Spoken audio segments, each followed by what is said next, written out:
What's up, health pirates? Out here on my deck, enjoying this beautiful sunset. Now that the storm has passed, getting a little evening snack in before recording the stress module of the Captain's Lifestyle program, talking about the HPA Axis, hypothalamus, pituitary, and adrenal axis.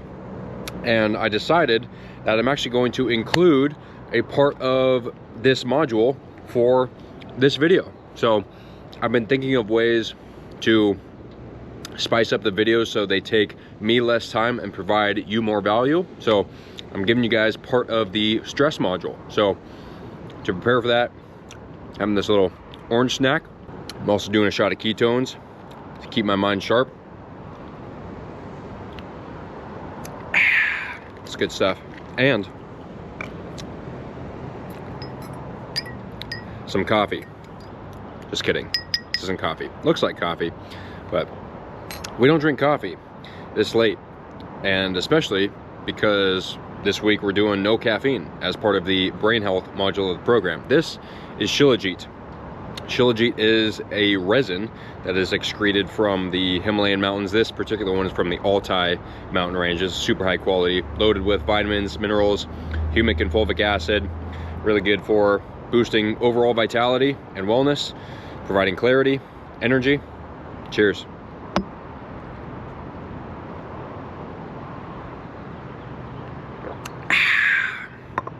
So with that, I'm gonna finish the rest of this orange, enjoy this sunset, and I want you guys to enjoy this sneak preview of the stress module. Enjoy. What's up, crew? Welcome back to week 8 of the Captain's Lifestyle program. This week we are talking all about stress. I know a lot of you guys struggle with stress. I myself struggle with stress, so this module will be highly beneficial. So, welcome to the stress module. Let's dive into it. How to get the most out of this module. You guys know the drill. We start by breathing, which, hint, hint, is going to be a large part of the stress module. So let's begin with the physiological sigh. Go ahead, sit up. Nice and tall, good posture, left hand on your belly, right hand over your heart center, and we will do 3 physiological sighs. Here we go.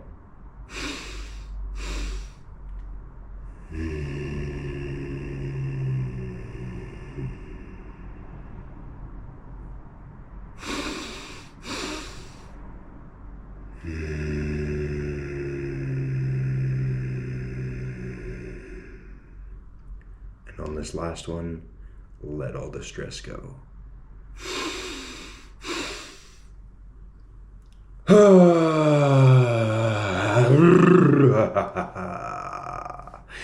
Give it a little shimmy shake. Shake off all that stress, baby. You're here in the present moment. And good thing you are here, because this module is going to teach you the 8 ways to kiss that stress goodbye. Well, not actually kiss it goodbye, because some stress is good stress, as you learn in the hormesis module. But chronic stress, that's the stuff that we want to avoid. So let's continue. Stay focused, no multitasking. I will make sure that both of my phones are on airplane mode. Yes, I have 2 phones now, because why have one when you can have 2? Take your time through this module. Don't rush through, which if you were stressed, you may have the inclination to rush through. So this is the exact or the most important module for you to take your time with. Maybe watch this one multiple times, and if you typically watch these on like 1.5 speed, watch the stress module on maybe 1.25 speed. So also make this a conscious practice. All right, don't just go through the motions, especially with the stress module. The goal is to make these a conscious practice in your life. So chronic stress is not the norm. All right, and then teach something you learned, because most people are chronically stressed. That's just the reality, right? So teach something that you learned in this module that will not only help you understand it better, more of an inner standing and inner being and inner knowing, but it will also help them understand and hopefully help to minimize some of their stress. And then post the coolest stress hack that you learned to Instagram and tag me, so together we can make thriving standard and spread this stress-free, well, not stress-free, but minimal stress lifestyle to our followers. All right, let's dive into the goals for this module. First and foremost, you're going to understand the impact of chronic stress. Newsflash, it's a big one. Number 2, you're going to learn how to breathe properly. There's a reason that I got this tattooed on my hand. I may tell that story in this module or not, we'll see. But breathing is important, all right? Number 3, significantly reduce stress. That's a guarantee if you actually implement these strategies in this module. And then number 4, once you significantly reduce the stress, that will therefore improve the overall quality of your life. So let's dive into it. The HPA Axis. All right, you guys may have heard of adrenal fatigue. That's bullshit. That's a myth. What it really is HPA Axis dysfunction. All right. So now that you have balanced your neurotransmitters and repaired your blood-brain barrier, it is time to fix your HPA axis, the third way that your brain can break. The HPA axis is the connection between your hypothalamus, pituitary gland, and adrenal glands. It is responsible for regulating stress response, mood, digestion, immune system function, sex drive, metabolism, energy levels, and more. I actually heard in a podcast today that it plays a huge role in circadian rhythm as well, which circadian rhythm health plays a role in every single hormonal and biological function in the body, right? So chronic stress can lead to chronic shitty life. If the HPA axis becomes desensitized due to repetitive chronic stress, even the most ambitious high achievers can wake up feeling tired, unmotivated, and groggy until they chug that half-liter cup of cortisol coffee. All right. Which, how was the 7-day caffeine reboot? Let me know in the captain's chat how you guys did with that. I myself am 3 days into it and I'm feeling fantastic. I almost have more energy than I did when I was consuming caffeine. I'm loving it. I feel great. So caffeine for me is a nice to have, not a need to have. All right, continuing on with chronic stress. What can chronic stress cause? Well, panic attacks, body aches, nervousness, insomnia, fatigue, digestive issues, fat accumulation, reduced immune function, and massive amounts of inflammation. So as you can see, it is important. I gotta take out that pretty there. That's some fucking soft talk bullshit right there. I gotta take that word out. So as you can see, it is important to minimize stress and keep your HPA axis running smoothly. In the following slides, I'm going to give you the 8 potent ways that you can implement to start reducing stress and keep your HPA axis running smoothly. All right, so what are those 8 ways to reduce stress? First and foremost, can you guess what it is? I've got it tattooed. Dun dun dun dun. Breath. Oxygen is the most important thing in your life. Without it, you couldn't even live for more than a few minutes. But it can do more than keep you alive if you use it correctly. Breathing is the most important factor when it comes to stress. It can be your biggest stress-reducing ally or your worst enemy. Your breath can alter your mood. It can put you into the parasympathetic rest, digest, and relax state, or alternatively, can hype you up and stress you out by putting you into the sympathetic fight, flight, or freeze mode. The good news is you are in control of your breathing. This means that you can choose when to relax and when to pump yourself up. And all you have to do is breathe, baby. Breathe. But not just any type of breath, specifically nasal breathing. The best and most natural way to breathe is through your nose. You should only open your mouth to eat and talk. Not at the same time, obviously, although sometimes I do that. But seriously, nasal breathing is that important. If you're a mouth breather, first off, you look ridiculous, just like...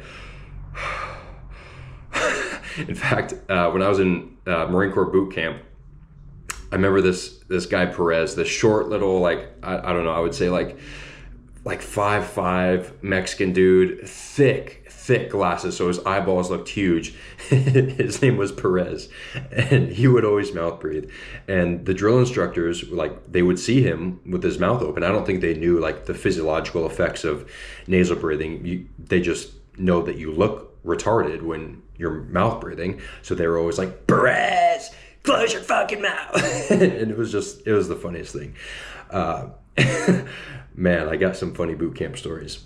But yeah, anyways, if you're a mouth breather, you look ridiculous, but more importantly, mouth breathing can cause snoring, hypertension, which is high blood pressure, sleep disturbances, sleep apnea, which can contribute to things like Alzheimer's, cancer, heart disease, diabetes, ADHD, depression, and cognitive learning disorders. Because it turns out when you fuck with your sleep and you're chronically stressed, that leads to a poor quality life. Living a life of dis-ease. When you're out of ease, that causes things like all of these things: cancer, ADHD, diabetes, aka fat butt disease, all these things. Little asterisk here. With kids, it is imperative to fix this while they're young, so that way their jaw can develop properly. You see a lot of these kids growing up with no fucking chin, and it's just like their neck morphs into their face, and they look like little weaklings, because they are little weaklings. They've been breathing through their mouth, probably playing on iPads and staying indoors all day, not moving their bodies, not, eating real food, eating bullshit food. So get them, chewing, working the muscles in the jaw, even using mouth tape. Just talking to them about the importance of this. And there's some other strategies down here. Use a non-toxic wedge pillow. So I actually have one of these.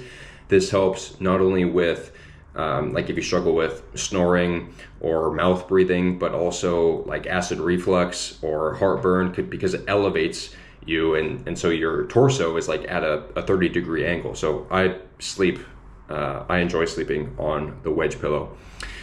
Mouth tape also is phenomenal. Nose vents and or nasal strips. Those are all strategies that you guys can use, and these links are clickable, so you can download these slides, and these links take you to the ones that I recommend. To stop snoring and dramatically improve sleep quality. So if you snore, if you are a mouth breather, definitely recommend getting at least one, if not all of these. You don't need nasal strips or nose vents. You just, ask yourself which one you prefer. But I would definitely recommend mouth tape and this non-toxic wedge pillow. You can get a cheaper one. This one is going to be like a couple $100, but that's because it's non-toxic, because most memory foams are toxic and they off-gas VOCs, which you learned about in a previous module. So this one is all organic. All right, continuing on with nasal breathing. What are the benefits of nasal breathing? Well, all of these right here. It increases oxygen absorption, enhances your ability to smell, produces nitric oxide, which enhances blood flow, helps protect against harmful viruses and bacteria, because your nose is your first line of defense when, breathing in. It humidifies the air, filters out impurities, allows you to take deeper, more fuller breaths, calms the mind and body, reduces stress and hypertension, improves heart rate variability. That's a big one. Prevents you from overexerting yourself in a workout, which is something we're going to talk about more in the exercise module of the program. And it makes you more attractive. Have a chiseled jawline like this Chad down here. I too have a chiseled jawline that is hidden by this massive, glorious beard that you see here. Although the beard kind of accentuates it, if you can see. I'll pull it to the side. I got a nice jawline because I breathe through my nose and I chew my food. more than most people, I'm a slow eater. Because I don't know if I've mentioned this yet in the program, but chewing your food more, that's the first line of digestion. So if you struggle with any sort of digestive problems, start by chewing your food more. Digestion starts in the mouth. All right, so how to get the benefits of nasal breathing. It's not just as simple as breathing through your nose, although that's a fantastic start if you're starting as a mouth breather.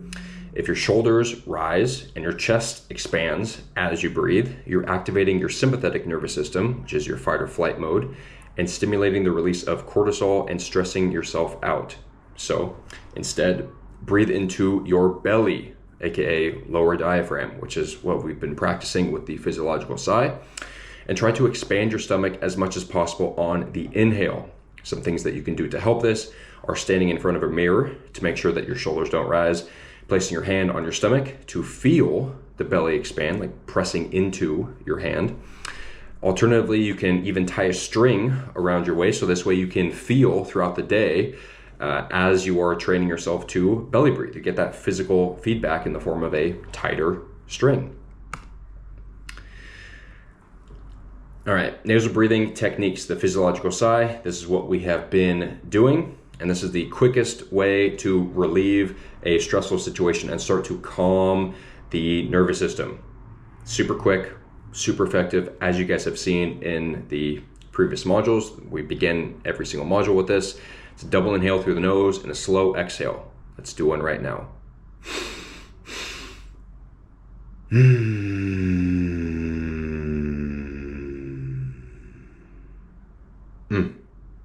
Yeah. Even after just one of those, it always grounds me, centers me, helps me stay in the present moment. It's quick, simple, easy, and effective. All right.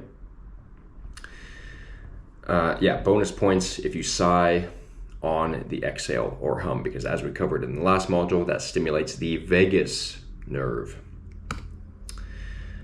Then we've got box breathing. This is another common technique.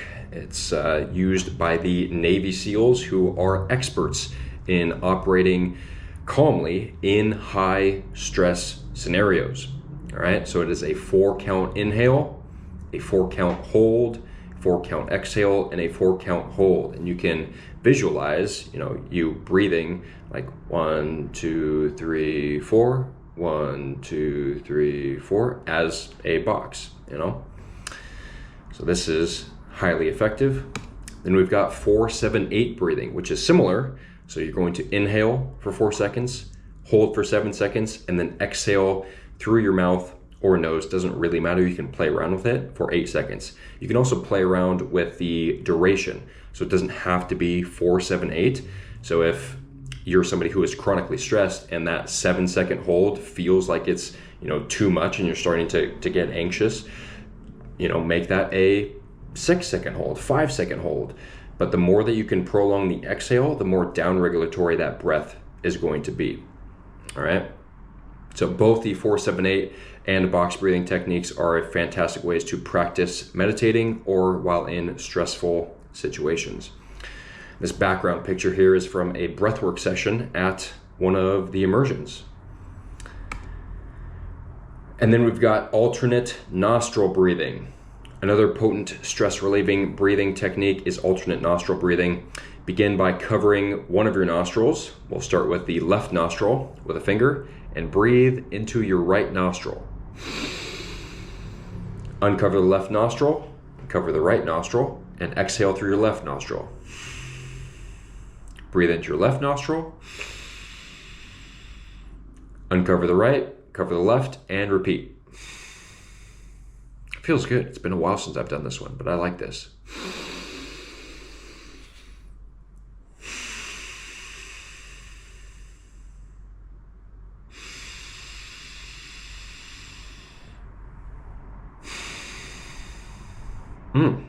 That's good. I'm going to practice that more often.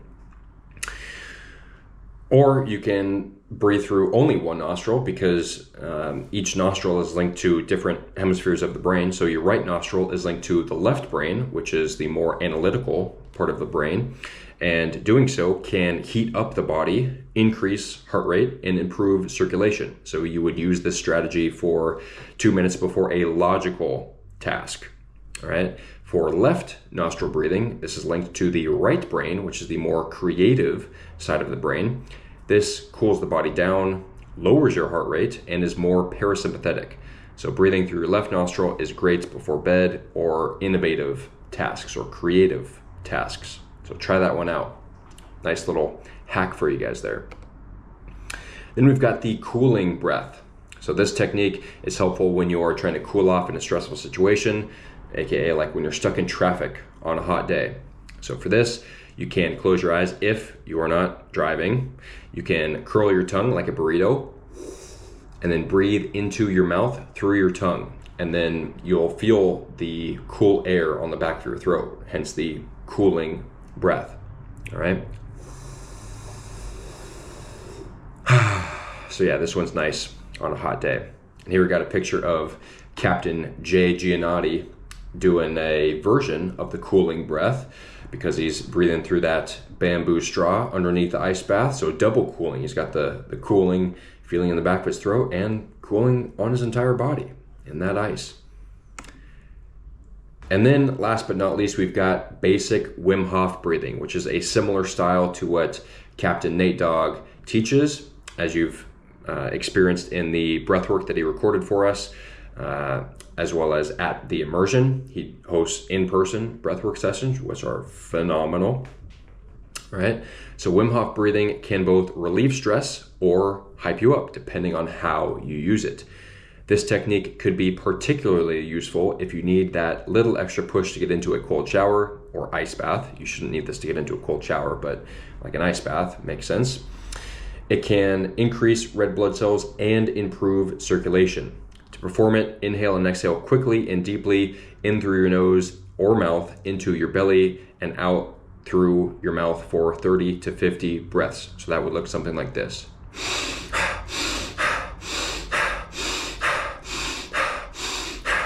Or through the mouth. You can even switch it up, like double inhale. There's multiple ways to do this. You can play around with it.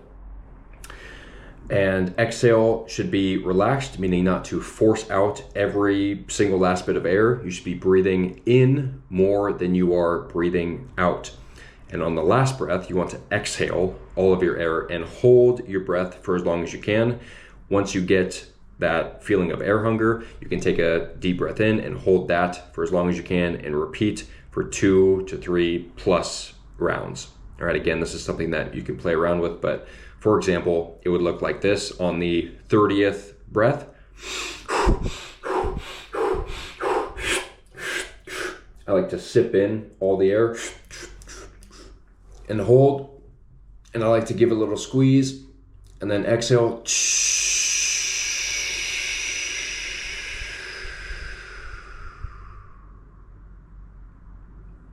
And then on that exhale, you would hold the breath. And you're not like completely exhaling your lungs to where you're like, right? Like not like every last little bit of air, but just a relaxed exhale. And then you're holding that. And then when you get the urge to breathe, ideally you push past that air hunger a little bit, then you can inhale, hold that, then do a few rounds. All right. And here's one of Nate Dogg's breathwork tracks. So you have done the ancestral breathwork track that he recorded that's been included in the program. Here is another one of his breathwork tracks. Highly recommend. It is a total of about 30 minutes, but it comes in 2 parts. So you can choose to do only 15 minutes, the first part of it, or both parts, which is a total of about 30 minutes. Again, highly, highly, highly recommend.